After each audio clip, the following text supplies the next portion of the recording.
Halo semua, selamat datang di channel aku. Dan kalian pernah dengar kan pastinya kalau baru-baru ini terdapat kabar mengenai penyakit HIV. Jadi di video kali ini aku mau share ke kalian tentang apa itu HIV/AIDS, cara penularan, tahapan penyakit HIV, dan gejala-gejala yang ditimbulkan. Jadi simak videonya sampai habis ya.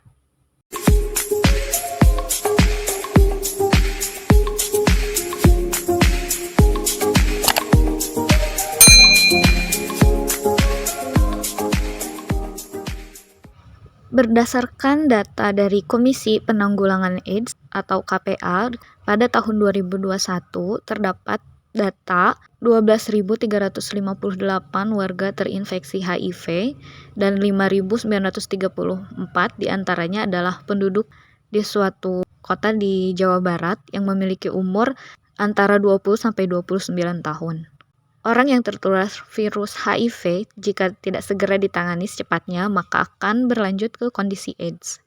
AIDS merupakan kumpulan gejala penyakit yang disebabkan oleh menurunnya kekebalan tubuh. Adapun HIV/AIDS adalah penyakit menular yang didapati dari perilaku beresiko.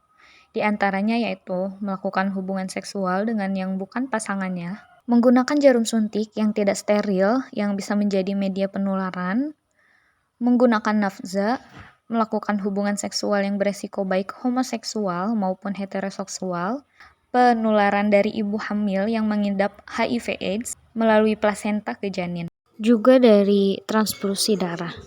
Penyakit ini tidak menular melalui sentuhan, makanan, ciuman, melalui insek dan ataupun kolam berenang.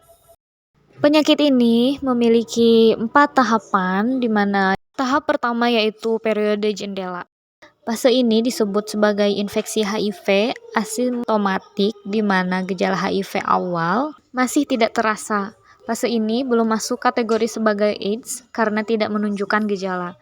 Apabila ada gejala yang sering terjadi adalah pembengkakan kelenjar getah bening di beberapa bagian tubuh seperti ketiak, leher, dan lipatan paha.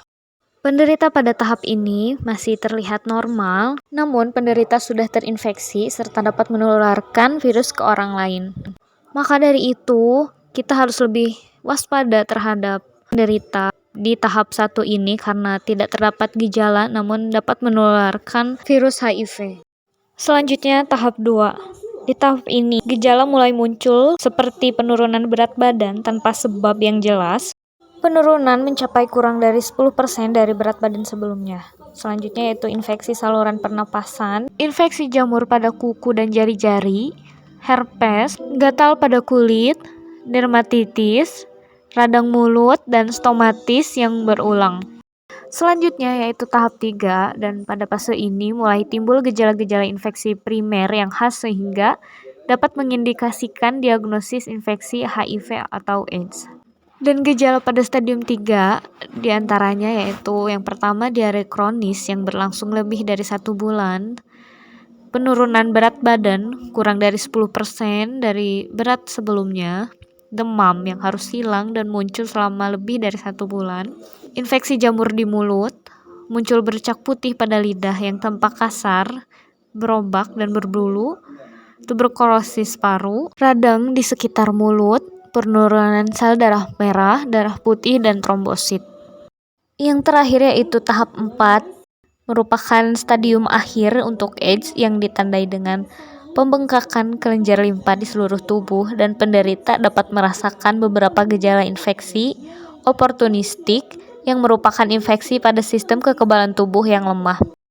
Gejala pada tahap ini meliputi pneumonia, penderita semakin kurus dan mengalami penurunan berat badan lebih dari 10%, infeksi bakteri berat, infeksi herpes, tuberkulosis, infeksi jamur di kerongkongan, sarkoma, toksoplasmosis, dan penurunan kesadaran. Orang AIDS sudah pasti positif HIV, namun orang yang masih positif HIV saja bisa melakukan pengobatan ARV atau antiretroviral. ARV adalah obat yang digunakan dalam perawatan dan pencegahan infeksi HIV. cara kerjanya dengan menghentikan atau memperlambat perkembangan virus dalam tubuh. Orang positif HIV bisa hidup sehat seperti orang yang tidak terkena infeksi dengan melakukan perawatan ARV sepanjang hidupnya. Adapun penularan HIV ini dapat dicegah melalui langkah-langkah, diantaranya yaitu saling setia terhadap pasangan, hindari penggunaan narkoba terutama melalui jarum suntik, edukasi HIV yang benar mengenai cara penularan, pencegahan, dan pengobatannya. Hal ini dapat membantu pencegahan penularan HIV di masyarakat.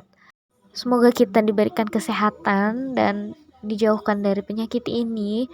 Semoga bermanfaat dan jangan lupa untuk tekan tombol like, komen, subscribe, share juga video ini. Oke, thank you udah nonton. Bye.